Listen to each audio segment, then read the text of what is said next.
म बुढासँग मिलेर बस्ने रे भनेर उहाँले यस्तो कमेन्ट गर्नुभएछ क्या। भनेपछि सम्झौतामै कान्छी ल्याएछन् बिचारा। अरे कसैको श्रीमतीले कान्छी ल्याऊ भनेर भन्छ होला। त्यही माथि आफूमा केही कमजोरी नहुँदा नहुँदै छोरा छन् छोरी छन् लगाएर ल्याऊ भनेर कसैले भन्छ होला। नहुँदामा घटना घटेको, मिलेर बसौँ, सकारात्मक सोचौँ भन्ने कुरा पो हो त। तपाईँहरूलाई म दुईवटा उदाहरण दिन्छु ल, जिन्दगीमा मिलेर बसेको र छुट्टेको कसरी पतन हुन्छ भन्ने कुरा। एकजना हाम्रो नजिकैको साथीले उहाँको श्रीमानले अर्को ल्यायो भन्ने हल्ला हल्लामा उहाँले छोडेर छोराछोरी लु तेरो छोराछोरी तैँ राख, म मेरो सुर गर्छु, तँसँग बाँडेको पैसा म बस्दिनँ, तँ चाहिँदैन भनेर छोड्नु भयो। छोराछोरी जिम्मा लाउनु भयो, हिँड्नु भयो। 1-2 वर्ष केही दुःख सुख गर्नुभयो, बस्नुभयो। त्यसपछि हुत्तीले भ्याएन, सकेन। मलाई त एउटा सहारा चाहियो, मेरो उमेर छ, सहारा चाहियो, साथी चाहियो, मलाई त साथी चाहियो, बिहा गर्नु पर्यो भनेर फेरि सहाराको खोजीतिर लाग्नुभयो। सहारा खोजी लाग्यो। अब केटा पनि भेट भयो, बिहा पनि भयो, लग्यो पनि। लगेर उहाँ लगेर छोराछोरी पाइसकेपछि जन्म दर्ता गर्ने कुरो हुँदाखेरि जन्म दर्ता भएन। किन भन्दाखेरि पहिले अलरेडी 2टा श्रीमती रहेछ त्यो लानीको। आफ्नो बुढो चाहिँ बाँडेको पैसामा बस्दिनँ भनेर छोडेर हिँड्ने, अनि अर्काको पैसासँग चाहिँ अब बाँडेको पैसामा बस्ने कि नबस्ने। 2टा सन्तान भइसके, यताका 2टा सन्तान पहिला जिम्मा लाएर गए, उता गएर 2टा सन्तान हुँदा जन्म दर्ता छैन, कान्छी भयो माइलीबाट पनि। हेर्नुहोस् है, न माइती, न घर, न कानुन, न समाज। ल हेर्नुहोस् है, जिन्दगी जिउनलाई मायाले मात्रै पनि धान्दैन होइन, सबै कुरा चाहिन्छ क्या हामीलाई। समाज, गाउँ होइन, कानुन, न्याय निसाब सबै चाहिन्छ क्या हामीलाई।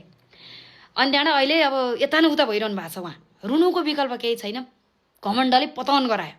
अर्को एकजनाको त्यस्तै बुढाले अर्को लिएर आउनुभयो, ए छोड छोड नबस भन्ने उचाल्ने यतिकै थिए। तर उहाँको माइतीले छोराछोरी नछोड, कहीँ पनि नजा, जे परे हामी छौँ भनेर टिकाएर राख्नुभयो। छोराछोरी हुर्के, श्रीमान पनि अहिले उहीँसँग आएर बस्नुभयो। छोराछोरी युरोप गए, पढाए, लेखाए, हुर्काए एक्लै आमाले होइन।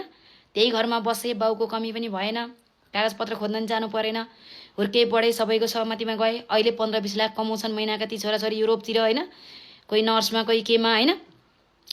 सबै कुरो पहिलाको दुःख पछिको सुख भयो। हेर्नुहोस्, घमण्डले पतन गराउँछ। छुट्टेर मात्रै खुसी भइँदैन। जिन्दगी भनेको सधैँभरि खुसी र आफूले सोचे जस्तै हुन्छ भन्ने छैन। घटना घट्छ, दुर्घटना हुन्छ, धोका हुन्छ, कहिले आँसु कहिले हाँसो, त्यसलाई समेट्दै जाने हो हामीले। एउटै कुरा हामीले चाहेको जस्तो यो मेरै हो मात्रै भन्ने कुरा मेरो भनेको केही पनि हुँदैन। आफूले फेर्ने धड्कन पनि मेरो हुँदैन। एकैछिनमा छोडिदियो भने भक्लक्क ढलेपछि नाम पनि छैन, लास हो क्या। त्यही भएर घमण्ड धेरै गरेर सम्बन्ध त्याग्नु पनि ठिक होइन होला। धेरै अन्याय भए, अब त्यस्तै भए, अब सहनै नसक्ने भए अलग कुरा हो। हिम्मत छ, गरेर खान नसकेर होइन, गरेर खाइराखेको छ, एक्लै गर्ने हो। तर पनि छोराछोरी डिप्रेसन हुँदैन। बाउ आमा मिलेर बसेको छ भनेदेखि, घर छोडेर आमाले हिँडेको छैन भने छोराछोरीलाई पनि खुसी मिल्छ। छोराछोरी राम्ररी पढ्न लेख्न पाउँछन्।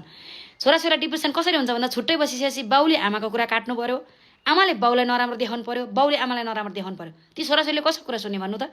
आमाको कुरा सुने, बाउ नराम्रो, बाउको कुरा सुने, आमा नराम्रो। बाउ पनि चाहिन्छ, आमा नि चाहिन्छ छोराछोरीलाई। हेर्नुहोस् त, एकै ठाउँमा दुःख सुख झेलेर जे हुनु भइहाल्यो भनेर बसेदेखि त नराम्रो भन्नु परेन। छोराछोरीले राम्रै कुराहरू सिक्दै जान्छन् नि त। मेरो चाहना भनेको छोराछोरीलाई बाउको कमी पनि नहोस्, आमाको कमी पनि नहोस्, होस्टेलमा राखेर भोलि जिन्दगी तहस नहोस् नहोस्। बाउ आमाले छोडेर होस्टेलमा राख्ने बच्चा धेरै सुसाइड गरेका पनि छन् होइन। तिनै छोराछोरी हुन् भोलिको भविष्य भने। श्रीमान भनेको सधैँभरि बाँचिरहन्छन् भन्ने पनि छैन है, विधवा भएर बाँच्ने पनि धेरै छन् होइन। राम्रै भए हुन्छ, नभए जे हुन्छ उपरवालाको मर्जी, जे हुन्छ हुन्छ होइन। झेल्न सक्नु पर्यो, भोग्न सक्नु पर्यो, आत्तिनु भएन। जे पर्छ टर्छ, दुख्ने पहिला सुरुमा त हो नि। त्यही चोट लागिरहेपछि त घरिघरि दुख्दैन नि त, बानी पर्छ नि। खाउला नि बाँडी चुडी, मरेर लानु के छ र बाबै।